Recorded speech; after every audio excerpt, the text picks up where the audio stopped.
So yesterday I was flying my quad and all of a sudden this happened. So in this video all I'm going to be doing is plugging the drone into Betaflight and BL Heli and seeing if it's the motor that went bad or if it's the ESC that went bad.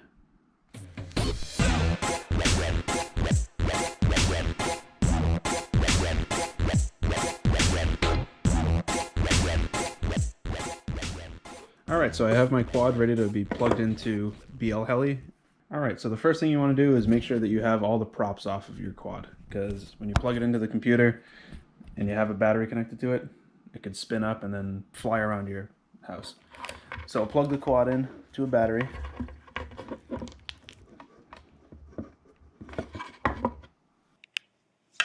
Now before you plug it into a computer, you want to launch BL Heli, which is a Chrome extension.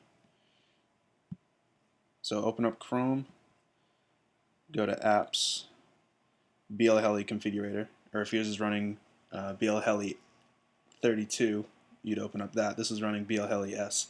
So open up this Chrome extension.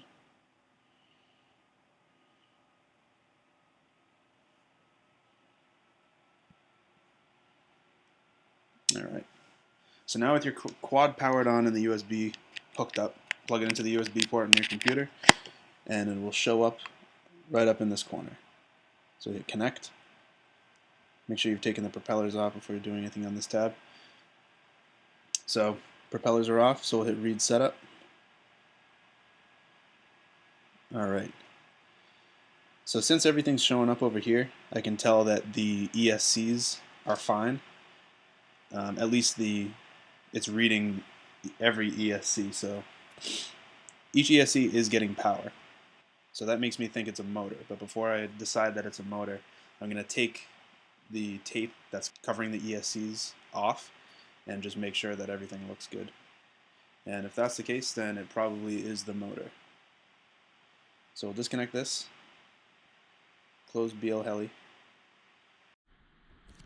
Alright, so with the battery disconnected and the USB disconnected, I'm going to start taking the tape off of each arm. This is the one that failed, so I'm going to start with this one. I'm going to take off every single one just to get a look at each ESC and see if anything looks different. So I'll take off the tape in 3, 2, 1. Alright, so the tape is off. I'm going to just unplug this because I don't need it in there anymore.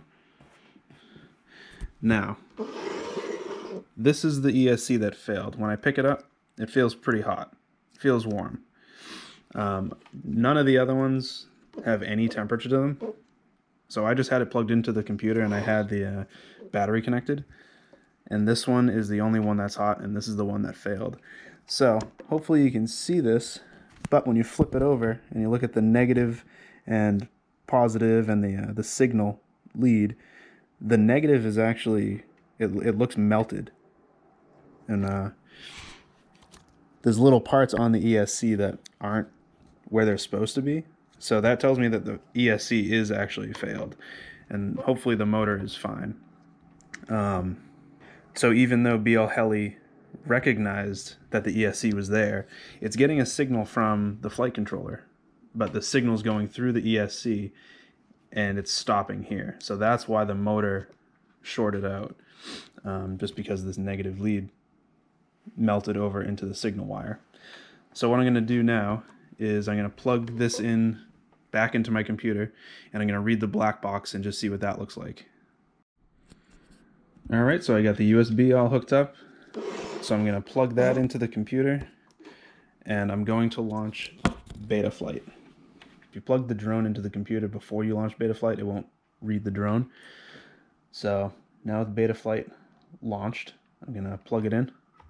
And again, just like BL Heli, it's going to show up right here. And it auto connects. So with that connected, I'm going to go into Blackbox. And I have this is the Maytech F405 flight controller with power distribution board. And on board it has an SD card slot. So I have an SD card in there. I'm going to hit activate mass storage device mode. So we're going to be able to go in and see all the logs that are on the micro SD card. So we'll click that. It'll close out and minimize Betaflight. And then we're gonna launch Betaflight Blackbox Explorer. So this is also a Chrome extension, but I have the desktop app. So I'm gonna launch that. Hit open log file. So now you'll have the memory card right here. So I'm not too sure which file it is. I have 66 files on here. So this is like the very first log from my first flights, and this is the last flight. So I know it's not this one because I did try and arm it a couple times. So I'm going to go up to probably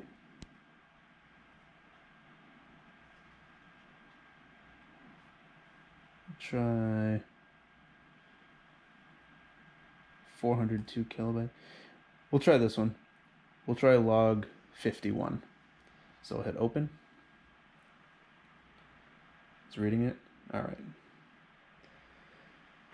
So now with this open, you can actually see what your quad was doing when it had the failure. So what we'll do is we'll keep it at the beginning and we'll just hit play. So you can see it turns on, and actually you can already see right here, this motor is spinning way more than these three motors. So these three are all, yeah, you can see here, 33%, 30%. So they're all at about 30%, except for motor 2, and motor 2 is the one that failed. So this one's running hot. So here you can see what the quad is actually doing. So it looks like it's just kind of hovering now. And then right there it goes out of control. So right there is where its price started to get too hot, and then it lost control and fell.